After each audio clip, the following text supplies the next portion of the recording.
Good morning, everyone. Welcome to this Google Hangout session, the third one for our MOOC. We're starting a few minutes late because we were having technical problems, and Herco is joining us, but he's still working on his sound. As with the previous sessions, you can ask questions using the Q&A button on the left-hand side. If you have anything to ask, please do so. Today we're joined by Diana Dolmans, who was the speaker on our first lecture and also the author of our first task, so she will elaborate a bit on that. First, I'd like to make a few comments about the work that you're doing in groups. We see that there are many groups who are working very well. And it's great to see that you've grouped around interests or around countries and that you're using a great variety of tools, either in NovoEd or outside NovoEd, to communicate and to have very interesting discussions.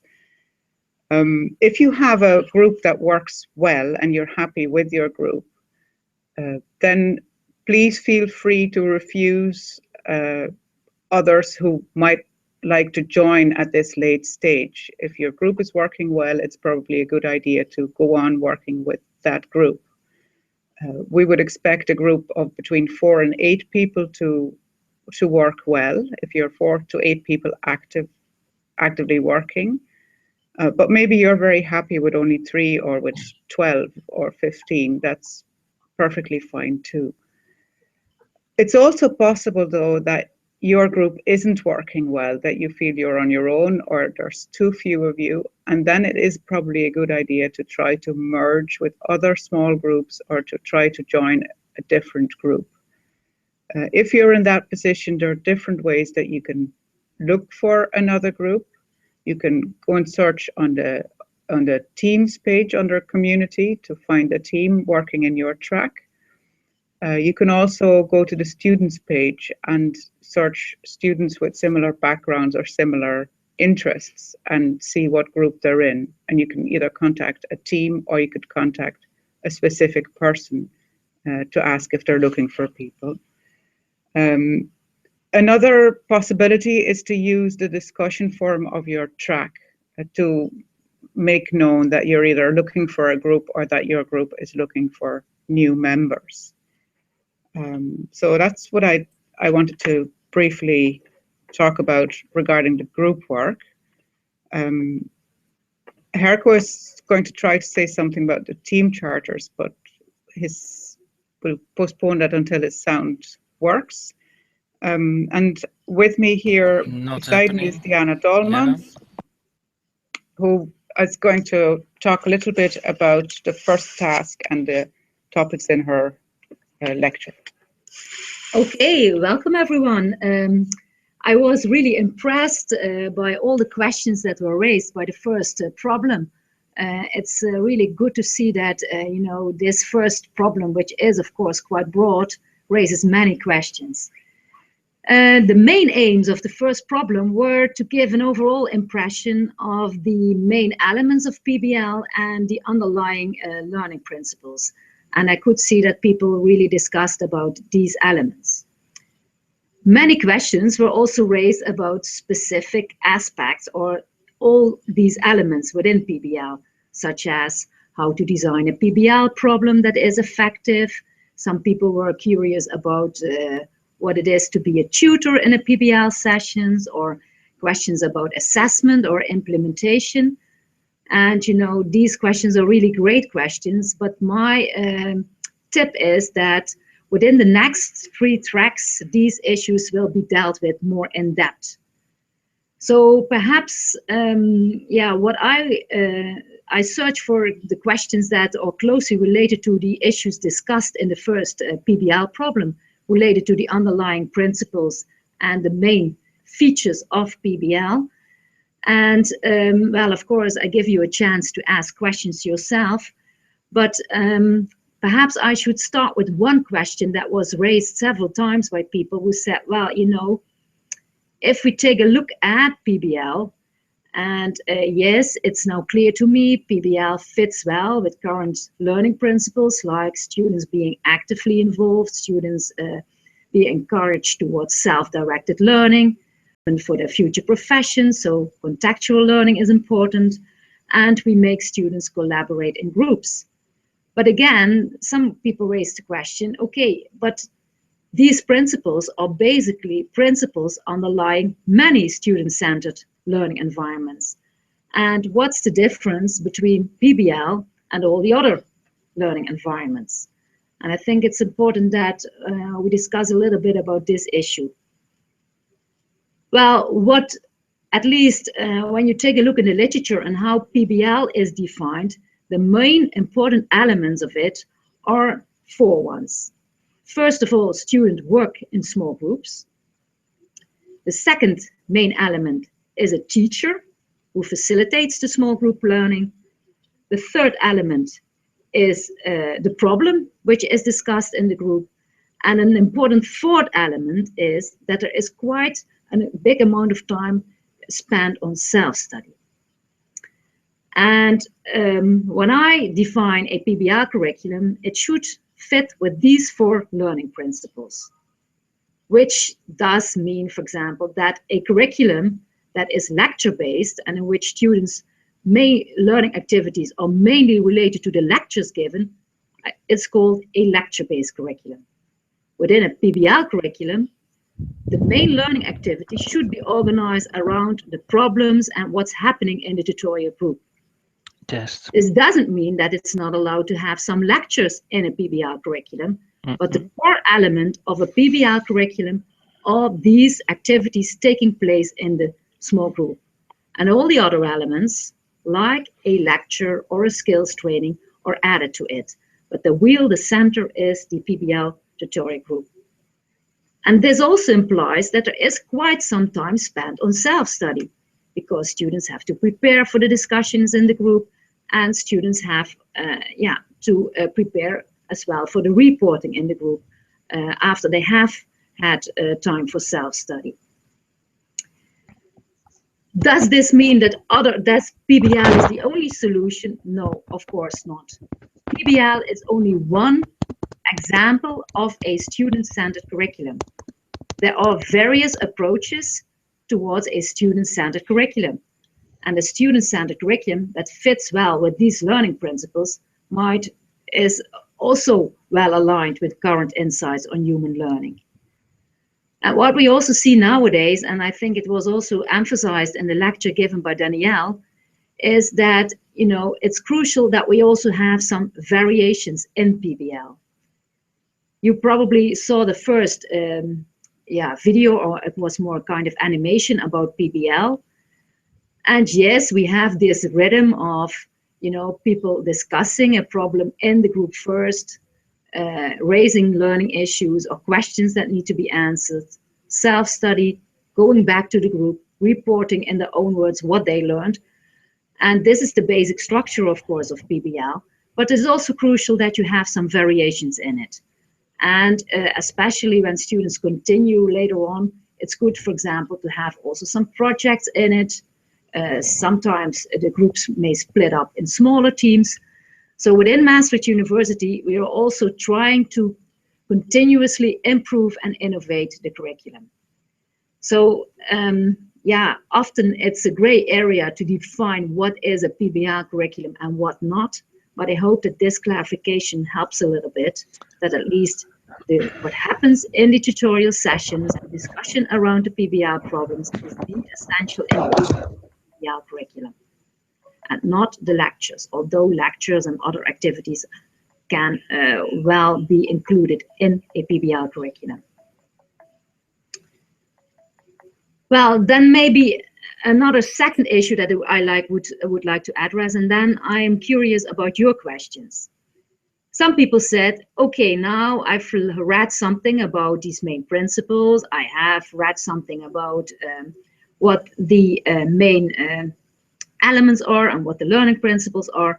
But still my question is, why should I, when I'm involved in a traditional curriculum, change towards a PBL curriculum? And that comes to the question, what is the evidence behind PBL? Or why should I introduce PBL, and is it better than traditional teaching? This is also something that will be addressed in one of the later tasks, but I think it's important to clarify a little bit at the start what we know so far from studies conducted within this field about PBL. And these are a few things. First of all, we know that students are highly satisfied when working with PBL. So several studies have demonstrated this. Also, teachers are highly satisfied. And maybe that some of you might have some concerns, being a tutor, being a facilitator, and what about delivering my expertise? What would my teachers think about it? But what research demonstrates so far is teachers are highly satisfied while working with PBL. In terms of knowledge, are there any differences between PBL and traditional curricula? No, there are no differences in terms of knowledge, at least if you ask the students what kind of concepts they are. But if you go a little deeper and look at, for example, differences in terms of a better understanding about principles that link to different concepts or deeper learning, then we see definitely positive effects of PBL curricula as compared to traditional curricula. So students, because they are in the small groups, they have to explain to each other in their own words what they just have learned. They ask each other critical questions. This has a positive effect on deep learning. And recently I finished a review on in which this is demonstrated, and this review will soon be published. And of course, not always PBL does enhance deep learning, but in most curricula, especially the ones in which PBL was implemented across the whole curriculum and not only in a small course, we definitely saw positive effects on deep learning. So students making links between concepts. And this is also demonstrated by another important review conducted by David Geibels, which really demonstrates that students are better at understanding principles that link to different concepts. Students also gain slightly or seem to remember more. That's also some studies demonstrate that. Because students have to reword, have to explain what they learned in their own words, have discussions in the group, so not only study and then put it away, but go back to the group, have a discussion. Students also remember more on the long term.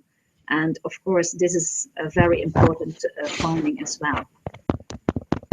Well, in my lecture, I also said, that PBL fits well with, all kinds of, generic skills. And what several studies have demonstrated so far is that students, when you compare students within a PBL curriculum with a traditional one, really report that they are better at communicating with others, collaborating with others, and dealing with uncertainties.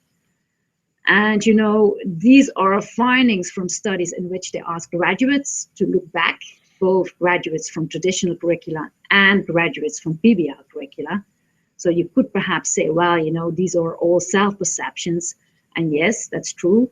But there are also some studies, not that much, but some, in which, for example, employers are asked to take a look at, for example, their employees, and if they see differences in the ones who were graduated from a PBL curriculum versus a traditional one. And yes, these graduates also say that these students are better able to communicate, collaborate, and deal with uncertainties. And this is, I think, really very important that we also prepare students for these kind of generic skills, because success on the labor market is not only dependent on having a specific grade, but especially your successes during your career later on are highly dependent. Well, these are two questions. I think it's time for Danielle. I have several others selected, but I'm curious to hear some questions from others. Okay, thank you, Diana. If you have any questions and you're watching live, then please ask them in the Q&A window. And if not, maybe we'll see your questions later on the discussion forum. I think it's time now for me to say something about what's coming up after what we've been doing this week and what's coming up after this week. This week you've been working in the reporting phase or the post-discussion phase of the first problem. When you've handed that in, we go into a cycle of peer evaluation. And I've seen that many of you also last week put comments to the assignments that other teams had handed in. And I think that's very nice. You can see that you can learn from each other, or also that your comments might help the other teams. After each post-discussion or reporting phase, there's a more formal peer review organized in the NovoEd platform, where you were asked to do a kind of a SWOT analysis of assignments of 3 other teams. So we ask you to comment a bit on the strong points, the weaker points, things that could be improved. If you fill in that peer review, it's nice to be specific, because only specific comments will be useful for your peers. Explain why you think something is different or could be improved, and perhaps even do a suggestion of how it could be changed. On a more practical note, that you can do the peer evaluations if you go to the assignment page. When the peer evaluation period is active, there'll be a button next to the assignment that the peer review is about. So to complete it, you will get a grid structure with 4 spaces, a plus sign for things that are good, strengths, a question marks for things that are not very clear, a triangle for flaws or weaknesses, and a lamp bubble for your suggestions, new ideas, and opportunities. We know from experience and from literature that doing peer reviews is a good way to learn further. So it's useful for your peers, but also for yourself. One particular, you will only be able to participate in a peer review if you and your team have submitted your own assignment before the deadline. So if you haven't done that, you won't be able to participate in the peer review, and that's a pity, but it doesn't mean that you can't go on with the next problem and complete the course. So the second thing that we will ask you to do is to evaluate the participation of your own team members. You will get a slide to indicate which team members have contributed a lot and which average and which not at all. This is not something that we do to punish people who are not active or something like that.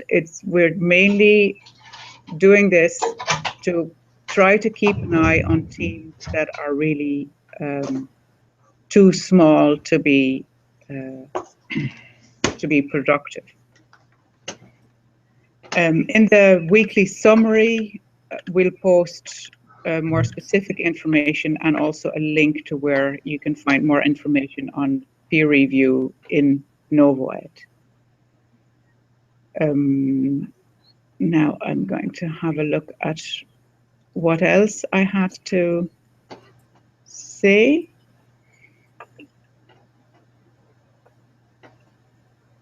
Okay, my last comment is about the fact that after this week you will be separating into 3 different tracks. So you and your team after this week will work on problems that are specific for your own track 1, 2, or 3. Several people have asked me whether they can combine tracks. Technically in NovoEd, the situation is that if you will be able to see the assignments and the materials of all tracks. And so it might be a good idea to focus on one track and to do the assignment for one track. But if you want, you could have a look at the assignments and the materials for the other tracks as well, if you're interested. We would be waiting for Herco to say Do you something hear about me? the team charters, but I don't think his Do sound you is hear working. me? No? Yeah, No? Herco, I really can't hear you. Okay.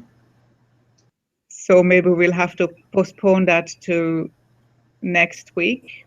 We've seen anyway that many of you have handed in team charters and have made good appointments about how to collaborate and how to communicate. And I'm sure you've all noticed that these agreements are vital to your team's functioning.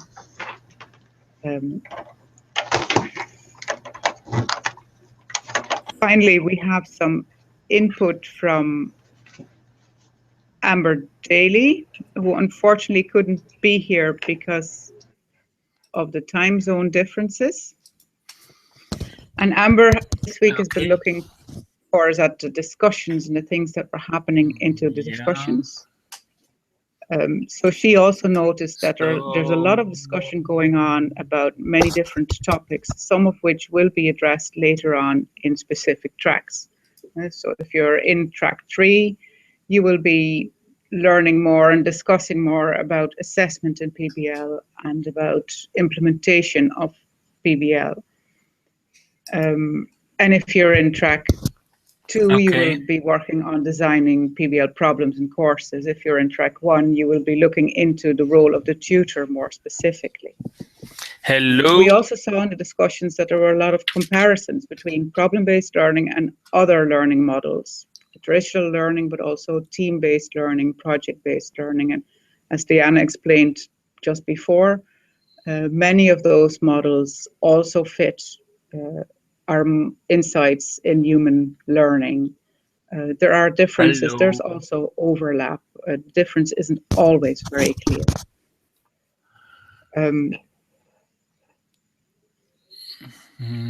We have, Amber saw some really excellent and thought-provoking discussion around how much students should study in PBL. Do they study enough? Is one of the worries that many teachers and tutors have. But you could also be worried about whether students know when to stop, because in principle in PBL you could study for the rest of your life. Can you close your microphone?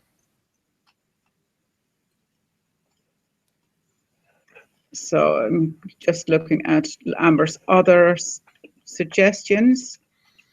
She says there's a lot of discussion around where and how you can find reliable resources. And we really hope that you will share any resources that are relevant, that you find relevant for your own discussions, because that's something that could work very well. We have provided some, but there's much more around, especially around specific subject areas or specific topics. And then we saw some interest, but there was a bit of discussion about the certificate of participation for this MOOC.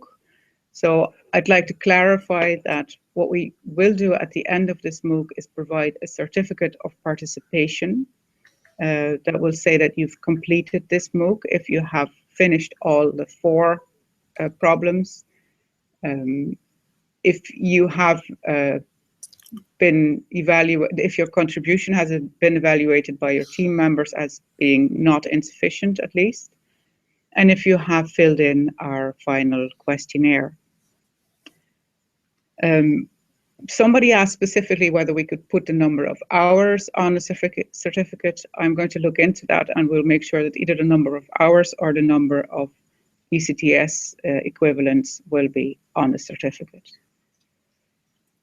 So I think that's most of our input for today. Diana has some other things that she could add to the discussion, so I'll give her the floor for a few minutes. Well, just briefly. A few things that I also, questions that were raised were, for example, like, can PBL be applied to any discipline, or can it be applied to any subject? And what I would like to say about this is that, you know, PBL at Maastricht University is applied at the across different disciplines. So health, psychology, law, business, and economics. when you continue working on this MOOC, you will also see examples from these different faculties. So yeah, that's at least what we worked on. But I think it's also good that you share your own experiences yourself. And of course, we hope that, you know, seeing all the differences and the different ways in which you can apply PBL, that it also will inspire you to find your own ways on how to adapt it to your own situation. And for example, some people said, well, you know, if you have very difficult subjects, like, for example, some students, like, for example, medical students might find statistics very difficult. Does it also work for these topics, or topics that students with some interest have little prior knowledge about? My argument is, yes, again, it is also for these types important that students collaborate, that students interact, that students have a dialogue when they are studying with others. But what often happens if students have limited prior knowledge, that you as a teacher should also help them and build in some more support, guidance, and scaffolds. And that's at least what I see and what my experiences are. So perhaps students, if they lack some prior knowledge, they need some more guidance and help at the start. But it is possible to do PBL across various disciplines. And maybe one other question that was raised, and which I think is also good to tell about, was, are there also disadvantages? Everyone is so enthusiastic about PBL, but what are the disadvantages? And I think that's a good question. And as we all know, we all have experience working with some people in a group, that group work is not automatically and always successful. And, you know, working effectively as a group isn't easy. And yeah, you need, of course, to prepare your faculty on how to design effective PBL problems. And this is especially very, very crucial. You know, we often spend much time in training our faculty members in how to become a tutor, which is good and which we should do. But we often forget on how to effectively train them and how to effectively design PBL problems. Whereas if you have a good assignment for the group, or a good problem, or whatever you call it, the problem or the assignment does the work more or less on its own, and you as a teacher could help and facilitate, but it's doable. And so designing problems here is the key. And it's again about implementing the way in which you implement PBL. So preparing teachers, preparing faculty members, preparing also the students on how to collaborate in these small groups. But you know, these are all issues that you will learn more about when working in this MOOC. And yeah, we hope that the different examples given will inspire you to apply it and to translate these ideas to your own situation and your own teaching background. I think that's a very nice point to end with, and maybe I would like to add, it would be very nice if we could have a discussion on one of the discussion forums also about disadvantages, about people maybe who have bad experiences with PBL, so that we can also look into reasons why PBL might not work, and under what conditions it works and under what conditions it might not work as well as we hope. So with that last remark, I would like to end the session. As always, we will send out a weekly summary tomorrow, and you can look at this session also later on because it's been recorded. Hope to see you next week. Bye-bye. Bye-bye.